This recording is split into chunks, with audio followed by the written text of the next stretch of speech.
This was not a group interview. In fact, it was an interview with 4 interviewers.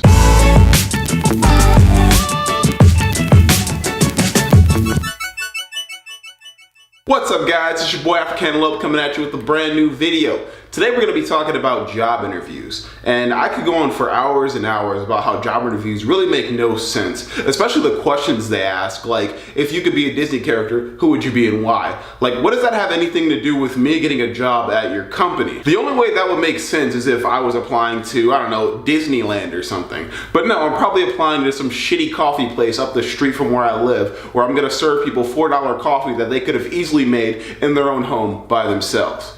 But that's not what I'm talking about today. I'm going to be talking about weird interviews. So I've been working since I was about 15 years old, and I've had my fair share of job interviews. And most of them I leave with a pretty good taste in my mouth because either the job interviewer was very respectful or it was a very good company that I was applying for. But there were some job interviews that left a really, really bad taste in my mouth. And there was one job interview in particular that completely burned off my taste buds.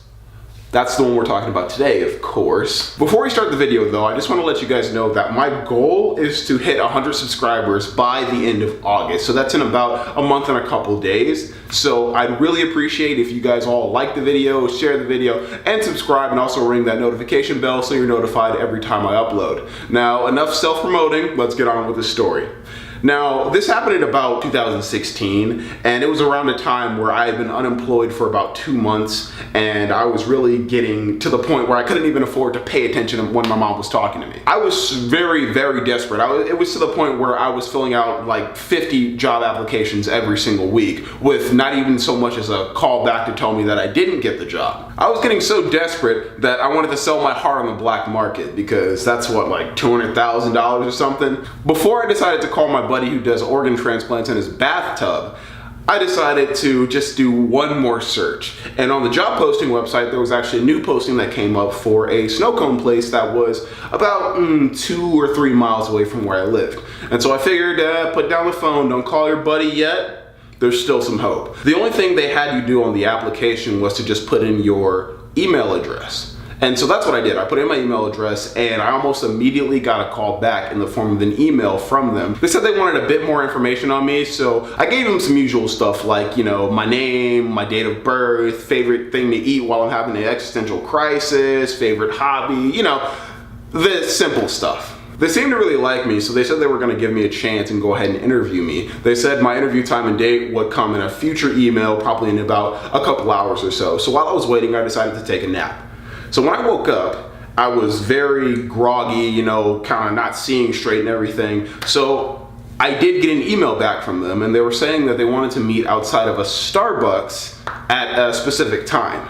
And it was kind of weird to me because I was like, Starbucks? Why don't we just meet in front of your snow cone place? But I didn't really question it all that much. So I was just like, I just responded to the email. I was like, okay, I'll see you then, and yada, yada, yada. So I get to the interview, it's a couple days from when I last sent the email. So I get to the interview, and there's a lot of people at this Starbucks. So I can't really tell where exactly the interviews are being held because everywhere someone's sitting, and it didn't really look like to me that anybody was actually interviewing for anything. It just seemed like they were all talking. So I decided to go into the Starbucks and ask the barista where they were having interviews, and he pointed me to a table of 5 people who were all sitting outside.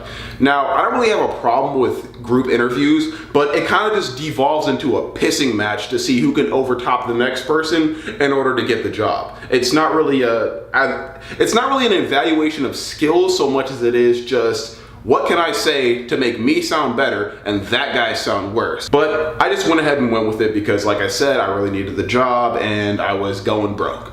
So I went out to introduce myself, and as I was getting over to the table, one lady got up and left. So I guess she didn't really like the group interview either.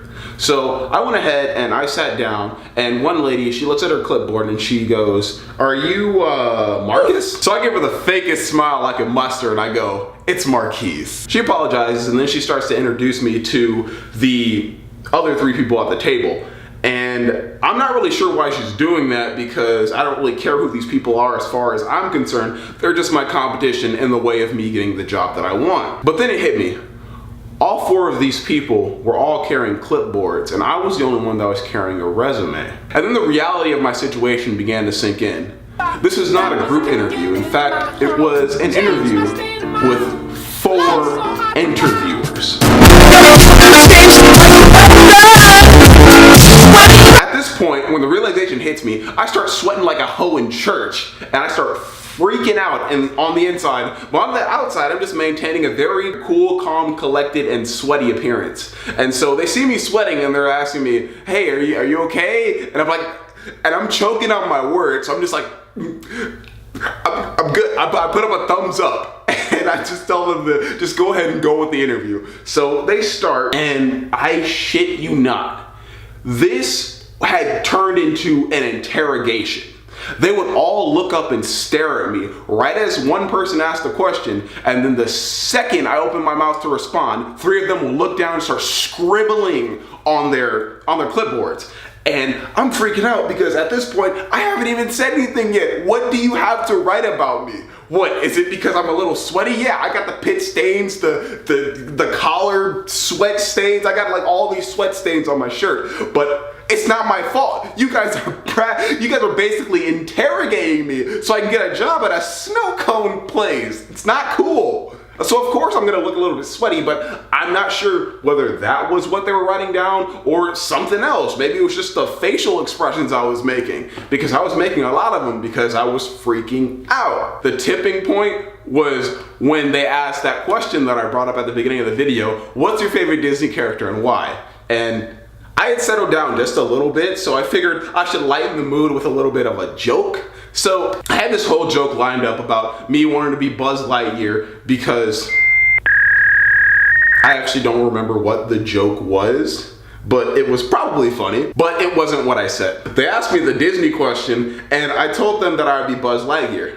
And when they asked why, instead of telling the punchline, I just said the first thing that came out of my mouth, which was, because he goes to infinity and beyond. Like, what the hell does that mean? What?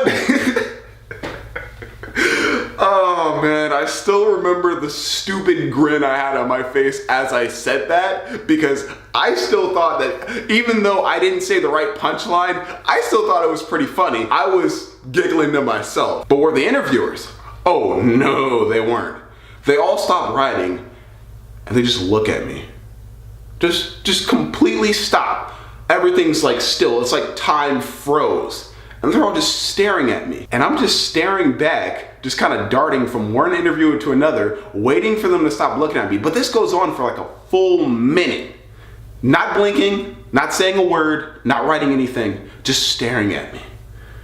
And then one of them goes, "Do you think this is a joke?" Well, I'm sorry, I didn't know that this was as serious as a police interrogation for a murder suspect. Like, I thought this was an interview for a snow cone joint. Come on, like. Why so serious? Let's put a smile on that face. Ah, crappy Batman references. That's what we've devolved into. All right, but anyway, since that was the last question, I just stood up to leave. And they shook my hands and they said they were gonna talk to me in a couple days over email, and they were gonna decide whether or not they wanted to hire me or not. And so I told them, hey, I can't wait to be working at the snow cone place with you guys, because, you know, I'm just putting it out into the universe so that I would get a positive response. And they just kind of looked at me confused and said, okay. And so I went ahead and I went back home. So when I got home, I pulled up my laptop and I saw that there was actually an unopened email from the snow cone place.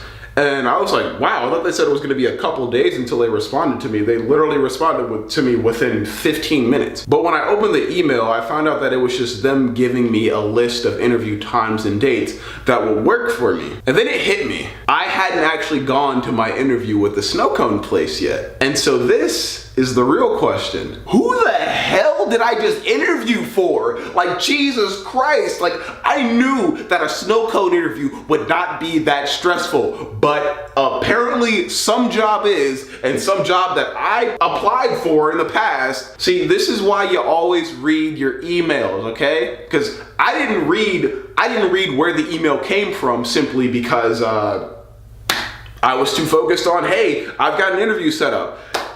I just kind of assumed it was for the snow cone place since they responded so fast, and they were the only person within hundreds and hundreds and hundreds of applications that actually responded to me. But no, it was apparently something else. But I really don't know, and quite frankly, I don't remember since it was about 2 years ago, so sorry. But thank you guys again so much for watching. It really means a lot to me. Make sure you leave a like and comment on this video if you enjoyed it. Go ahead and share it with all your friends, and don't forget to, of course, subscribe and ring that notification bell to get notified every time I upload.